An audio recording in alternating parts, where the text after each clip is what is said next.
আসসালামু আলাইকুম ভিউয়ার্স, আজকের ভিডিওতে দেখাবো কিভাবে আপনারা ডিঅ্যাক্টিভ পেজকে অ্যাক্টিভেট করবেন।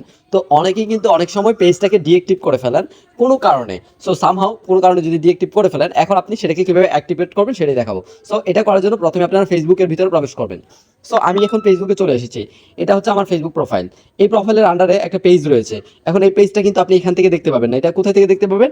এটা হচ্ছে আপনারা এই যে নিচে, যদি এখানে একটু নিচে স্ক্রল করেন, এখানে পেজ অপশন পাবেন। পেজে ক্লিক করলে এরপর এই যে নিচে দেখতে পাচ্ছেন ডিঅ্যাক্টিভেট পেজ বা অ্যাক্টিভেট করতে বলতেছে, নট ভিজিবল টু পাবলিক। বর্তমানে এটা পাবলিকের সামনে নাই, পাবলিকের সামনে যাবে না। তো এই পেজটাকে অ্যাক্টিভেট করার জন্য আমরা এখানে একটা ক্লিক করব। ক্লিক করার পর রিঅ্যাক্টিভ পেজ, এইখানে একটা ক্লিক করব। সো এখানে ক্লিক করার পর আমাদের পেজটা কিন্তু অ্যাক্টিভেট হয়ে গেছে। এই যে দেখতে পাচ্ছেন পেজটা কিন্তু এখন অ্যাক্টিভেট হয়ে গেছে।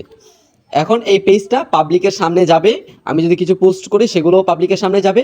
তো আপনারাও কিন্তু আপনাদের ডিঅ্যাক্টিভ করা পেজকে এভাবে খুব সহজেই অ্যাক্টিভেট করতে পারবেন বা অ্যাক্টিভ করতে পারবেন। সো ভিউয়ার্স, ভিডিওটি আপনাদের কাছে কেমন লেগেছে গুরুত্বপূর্ণ মতামত কমেন্টে জানিয়ে দিন, এবং এরকম আরও নিত্য নতুন টিউটোরিয়াল ভিডিওগুলো সবার আগে পেতে চ্যানেলটি সাবস্ক্রাইব করে রাখুন। আজকের মতো আমি নাহিদ এখানেই বিদায় নিচ্ছি। দেখা হচ্ছে নতুন কোনো ভিডিওতে। এতক্ষণ ভালো থাকবেন, সুস্থ থাকবেন। আসসালামু আলাইকুম।